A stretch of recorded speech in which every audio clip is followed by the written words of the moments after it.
Este 22 de junio de 2025 ha estallado una noticia inesperada que está sacudiendo los medios de comunicación y redes sociales.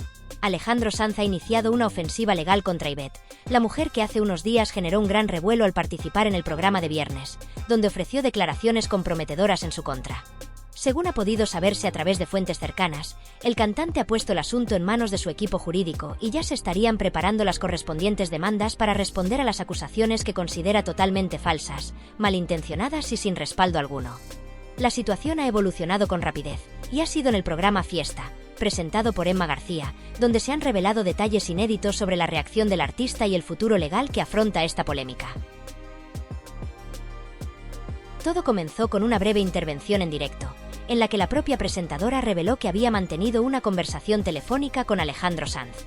Aunque la llamada duró apenas un par de minutos, fue suficiente para que Emma confirmara que el cantante se encuentra absolutamente tranquilo, con una actitud serena, y que no está dispuesto a dejar que la situación continúe sin respuesta.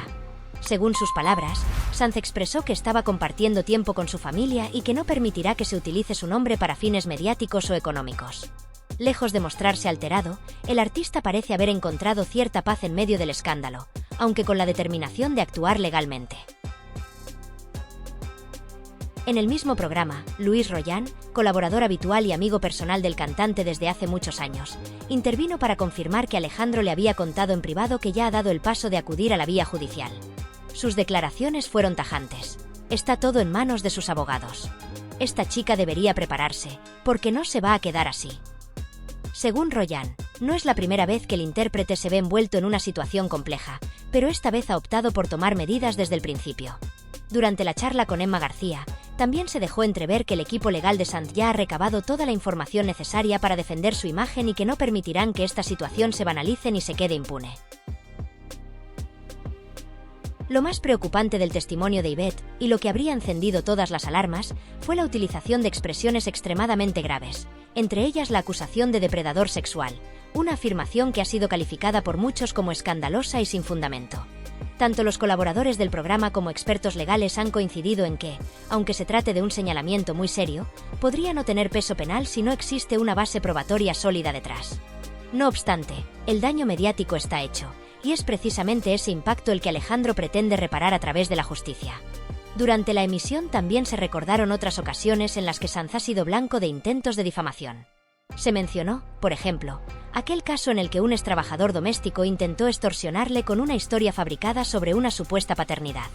Aunque en aquel momento optó por no llevar el asunto más allá, ahora parece haber aprendido de la experiencia, y esta vez no va a quedarse de brazos cruzados. En esta ocasión, la intención de llegar hasta el final parece clara. Emma García, al relatar su conversación con el cantante, señaló que lo notó muy calmado y seguro de sí mismo, lejos de la imagen de alguien afectado por una crisis mediática. Está centrado, en calma, sabe perfectamente qué va a hacer y no piensa dejarse arrastrar por el espectáculo, comentó. Luis Royan añadió que, conociéndole, no le sorprende esa actitud. Alejandro siempre ha sido una persona con temple, y aunque lo ha pasado mal, sabía que acabaría actuando, aseguró. De hecho, según sus palabras, Sanz pronunció recientemente una frase que lo dice todo. Podemos seguir a lo nuestro, reflejando su deseo de dejar atrás la polémica y continuar con su vida personal y profesional sin distracciones innecesarias. Uno de los momentos más comentados del programa fue cuando salió a la luz que la propia Ivette había confesado que su intervención en The Viernes obedecía a motivaciones económicas. Lo dijo sin rodeos. Estaba allí por dinero. Más tarde intentó suavizar sus palabras diciendo que también lo hacía por otras razones, pero el daño ya estaba hecho. El público, los colaboradores y hasta los propios presentadores mostraron su asombro ante una afirmación tan directa y preocupante. Está reconociendo que lanza acusaciones muy serias sin respaldo, simplemente por dinero. Es tremendo, comentó uno de los tertulianos. Posteriormente, se supo que Ivette habría exigido cantidades cercanas al €1.000.000, o en su defecto, propiedades como viviendas, lo cual alimentó aún más la sospecha sobre su verdadero interés en toda esta historia. En medio del alboroto mediático que ha desatado el conflicto entre Ivette y Alejandro Sanz, uno de los giros más inesperados en la historia surgió cuando un joven, cuya identidad no fue revelada por razones de privacidad, decidió incorporarse a la conversación pública. Este testigo, quien afirma conocer desde hace años el entorno más cercano de Yvette, no dudó en brindar su testimonio ante los medios, asegurando que desde el principio ella había tenido muy claro cuáles eran sus verdaderas intenciones. ¿Utilizar la visibilidad que le ofrecía el escándalo como plataforma para sacar un provecho personal? Ya fuera en forma de notoriedad pública, posicionamiento social o incluso posibles beneficios económicos derivados de la exposición mediática. Según sus propias palabras, Yvette nunca actuó movida por el dolor, la decepción o la necesidad de justicia. Lo suyo fue, desde el primer momento, un cálculo premeditado. El joven fue más allá y afirmó, con cierto tono de incredulidad, que le sorprendía profundamente cómo ella no había previsto el ridículo público al que terminaría expuesta. No sé cómo no se dio cuenta del ridículo que iba a hacer, expresó sin titubeos, apuntando no solo al fondo del asunto, sino también a la forma en que fue presentado. En su testimonio, explicó que Yvette, lejos de mostrarse vulnerable o afectada en privado, había mantenido desde hacía tiempo una actitud decidida y hasta entusiasta con respecto a la posibilidad de hablar en televisión sobre su vínculo con el artista. De hecho, el joven recordó que en más de una ocasión Yvette llegó a decir, literalmente, que tenía una historia que podía venderse muy bien si sabía cómo contarla, lo que sugiere una intencionalidad centrada más en el impacto mediático que en la veracidad o la relevancia emocional del relato. Esta actitud, según él, se fue reforzando conforme Yvette recibía muestras de apoyo en redes sociales, especialmente en plataformas como Instagram y Twitter, donde algunos usuarios, sin conocer el trasfondo ni disponer de pruebas, le daban la razón de forma automática, como suele ocurrir en los casos donde el juicio público se basa más en impulsos emocionales que en hechos contrastables. Esto, según el testigo, generó en Yvette una sensación creciente de impunidad, una suerte de creencia de que tenía la libertad de decir lo que quisiera sin que nadie pudiera cuestionarla seriamente. En sus palabras, se dejó llevar por esa validación fácil que te dan los comentarios en redes. Se convenció de que eso era suficiente para legitimar cualquier cosa, incluso atacar públicamente a alguien con el prestigio de Alejandro Sanz. Lo que Yvette no habría calculado con precisión fue la fuerza del efecto boomerang. En lugar de convertirse en la víctima aplaudida por la audiencia, terminó siendo objeto de duras críticas por parte del público, de los medios y de varios personajes conocidos que salieron en defensa del cantante. La opinión pública, lejos de mostrarse unánime en su favor, se dividió rápidamente, y muchos comenzaron a señalar con firmeza que había inconsistencias en su versión, que su relato parecía construido para provocar indignación pero no estaba sustentado en pruebas claras, y que su aparición en televisión parecía más una puesta en escena que una confesión sincera. De hecho, en redes sociales comenzaron a circular clips de su intervención donde, según los internautas, se notaban contradicciones, vacilaciones e incluso expresiones que denotaban una intención de provocar más que de explicar. La consecuencia de todo esto fue un cambio drástico en la narrativa. De la noche a la mañana, Yvette pasó de ser percibida como una figura supuestamente valiente a una persona que, según muchos, estaba instrumentalizando un conflicto personal para ganar fama y visibilidad, algo que en el entorno del espectáculo suele tener un alto precio si no se sostiene con coherencia y verdad. Y mientras esta percepción pública comenzaba a derrumbarse, otro frente más grave se abría ante ella: el legal. El equipo jurídico de Alejandro Sanz no tardó en reaccionar ante la magnitud de las acusaciones y el daño reputacional que podía derivarse de ellas. Aunque en un primer momento el cantante guardó silencio, sus abogados iniciaron los trámites para responder judicialmente, dejando claro que no permitirían que su imagen fuera utilizada como blanco de ataques infundados ni como excusa para generar titulares escandalosos. La postura de Sanz, según confirmaron fuentes cercanas a su entorno, ha sido clara y serena. No se trata de iniciar una guerra mediática ni de alimentar más el morbo del asunto, sino de defender su honor con todas las herramientas que ofrece el sistema legal. A sus 55 años, con una trayectoria profesional consolidada, una reputación cuidadosamente construida durante décadas y un legado artístico que lo ha convertido en una figura central de la música en español, Alejandro Sanz no está dispuesto a tolerar que su nombre sea manipulado con fines sensacionalistas. Lo más llamativo, sin embargo, ha sido su capacidad para mantener la calma frente al vendaval. Mientras otros quizás habrían optado por responder públicamente, denunciar en redes o acudir a entrevistas para dar su versión, Sanz ha preferido mantenerse en un entorno privado, acompañado de sus seres queridos, sin perder de vista lo esencial.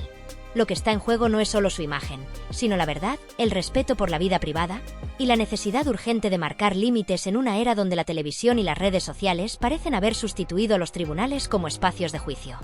Para él, esta no es solo una defensa personal, sino un posicionamiento ético frente a una dinámica que se repite cada vez con más frecuencia en el mundo del espectáculo y que pone en entredicho el papel de los medios como garantes de la verdad.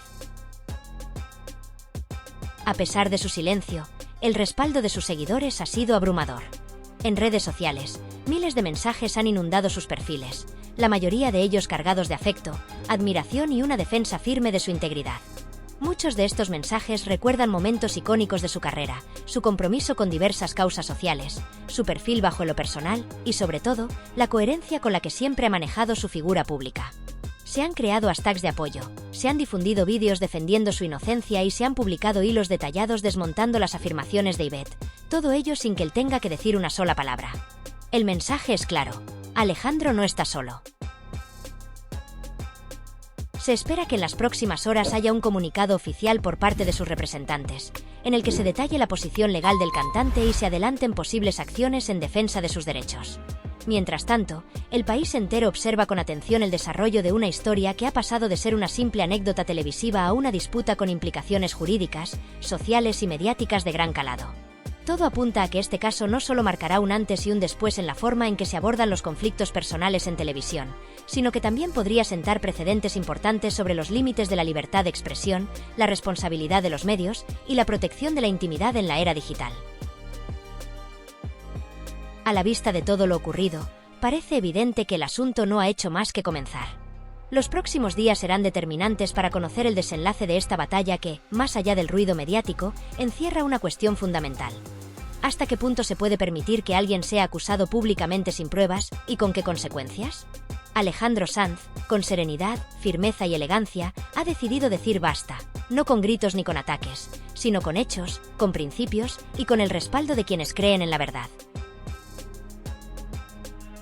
Lo ocurrido en esa entrevista ha dejado a todos con una mezcla de desconcierto e incredulidad.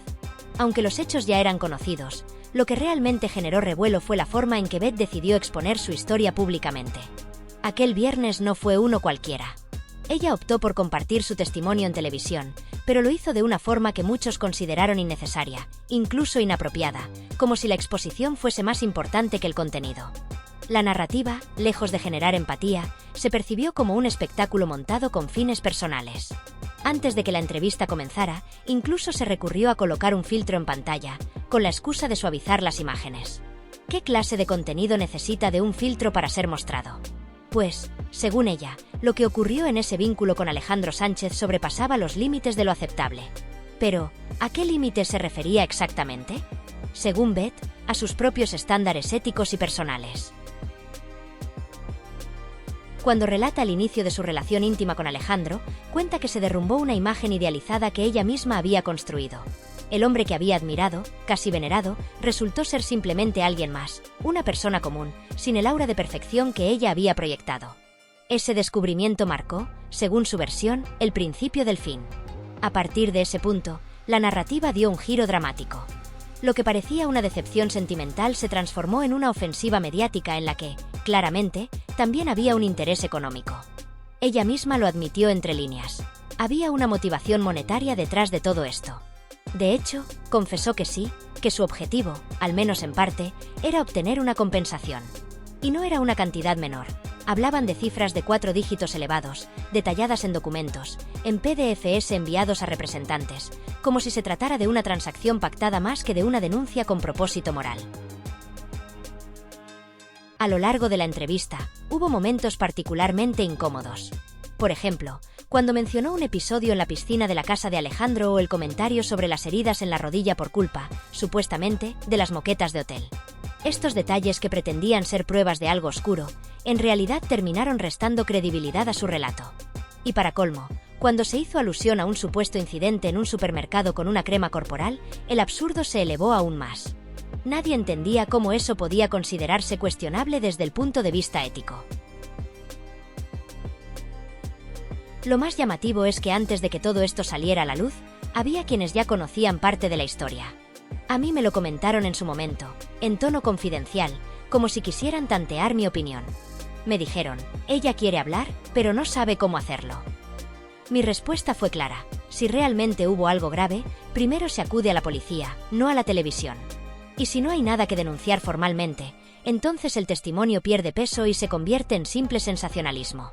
De hecho, cuando finalmente vi la entrevista, me quedé con la sensación de que no había nada verdaderamente sustancial que contar. Lo que más me sorprendió fue la falta de coherencia emocional en su discurso. Afirmaba estar profundamente dolida, pero simultáneamente lo tenía todo planeado al milímetro. Archivos organizados, conversaciones almacenadas, material sensible clasificado y un discurso calculado. No parecía una mujer devastada por una traición amorosa, sino alguien que llevaba semanas, o incluso meses, preparando una estrategia. En su mente, probablemente, había una esperanza de que este escándalo se tradujera en dinero, en venganza o en notoriedad.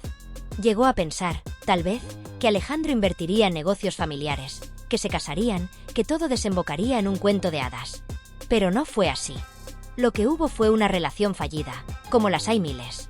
Lo triste es que, cuando no se acepta la realidad, puede surgir la frustración y, con ella, el deseo de destruir al otro.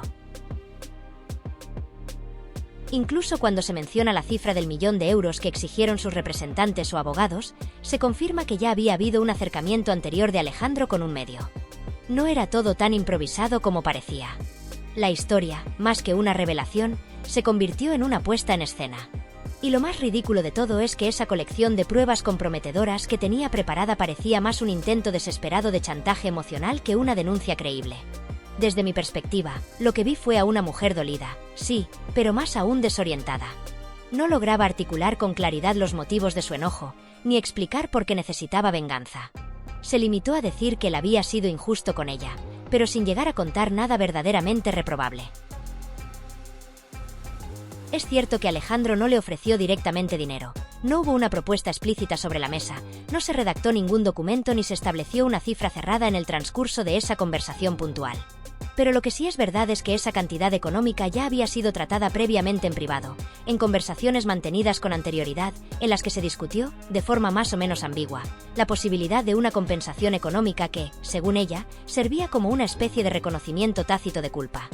Ella interpretó, o quiso interpretar, que ese ofrecimiento, aunque no verbalizado en ese momento concreto, era la confirmación de que Alejandro se sentía en deuda con ella, como si de alguna manera él reconociera que su comportamiento había sido reprobable, que había actuado mal.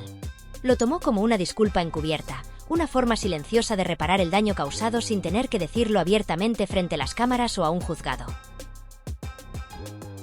Sin embargo, a pesar de esa interpretación, nunca se llegó a detallar con precisión cuál fue exactamente ese supuesto comportamiento inaceptable. No se mencionaron acciones concretas, no se presentó ninguna evidencia clara ni se hizo referencia a una transgresión específica. Todo quedó en el terreno de las insinuaciones, de los gestos implícitos, de frases ambiguas que cada quien podía interpretar a su manera. Y eso, en un contexto tan delicado, no hace más que debilitar cualquier posible denuncia. Porque una acusación que no se sostiene con hechos, que no va acompañada de pruebas ni de una narrativa coherente, se convierte fácilmente en ruido, en especulación. Y en este caso, lo que vimos fue precisamente eso. Una mezcla confusa de reclamos emocionales, suposiciones personales y silencios incómodos que dejaban más dudas que certezas. Y es ahí, precisamente, donde todo empieza a perder sentido. Porque si no existen hechos concretos sobre la mesa, si no hay acusaciones formuladas de manera seria, si no se identifica una conducta que realmente transgreda la ley o la ética de forma objetiva, entonces la pregunta que inevitablemente surge es: ¿qué se está denunciando realmente? ¿El simple hecho de que un hombre no estuvo a la altura de las expectativas afectivas que una mujer había depositado en él? ¿El que no cumpliera con ese relato idealizado que ella misma había construido en su mente? Porque si eso es lo que se pone en cuestión, entonces no estamos ante una denuncia, sino ante una desilusión sentimental amplificada de forma innecesaria. Y eso, lejos de constituir un escándalo público, es algo que ocurre todos los días, en todas partes. Miles de personas viven decepciones similares sin que se conviertan en titulares, sin que recurran a entrevistas televisivas para desahogarse. El verdadero problema es que ella no supo, o no quiso, gestionar esa decepción desde la serenidad. No aceptó que, simplemente, la persona que tenía delante no era quien había idealizado. En lugar de asumirlo con madurez, en lugar de cerrar ese capítulo de forma privada, optó por convertir su frustración en un relato mediático. Decidió hacer de su historia un espectáculo, utilizando su dolor, real o no, como herramienta para atacar públicamente a alguien que, según su propio relato, no cometió ningún delito, pero sí, aparentemente, una traición emocional. Una traición que, si bien puede doler, no siempre justifica una exposición de este calibre. Y ahí es donde el discurso se convierte en arma. Una arma emocional, simbólica, que pretende dañar no solo la imagen de Alejandro, sino también condicionar la opinión pública en base a un testimonio que, insisto, carece de elementos objetivos que lo respalden. Desde mi punto de vista, y puedo estar equivocado, lo reconozco, lo que esta historia pone en evidencia no es tanto una denuncia legítima, sino una actitud profundamente oportunista. A lo largo de la entrevista, se notaba que todo estaba medido, que cada palabra estaba pensada, que había una estrategia detrás de cada pausa, de cada lágrima contenida. Lo que se nos ofreció no fue un acto de valentía, sino una actuación cuidadosamente construida. Me dio la impresión de que el objetivo principal no era esclarecer la verdad, sino generar presión, crear un relato que pudiera forzar algún tipo de reacción, emocional, pública o económica, por parte de Alejandro. Y por eso, con toda la prudencia que requiere emitir una opinión sobre un asunto tan expuesto, creo sinceramente que esta joven ha protagonizado uno de los episodios más bochornosos que hemos presenciado en la televisión en lo que va del año. Un episodio que no solo no contribuye al debate serio sobre temas que sí deberían tratarse con responsabilidad, sino que además banaliza las verdaderas denuncias, esas que sí están fundamentadas y que merecen todo el respaldo de la sociedad.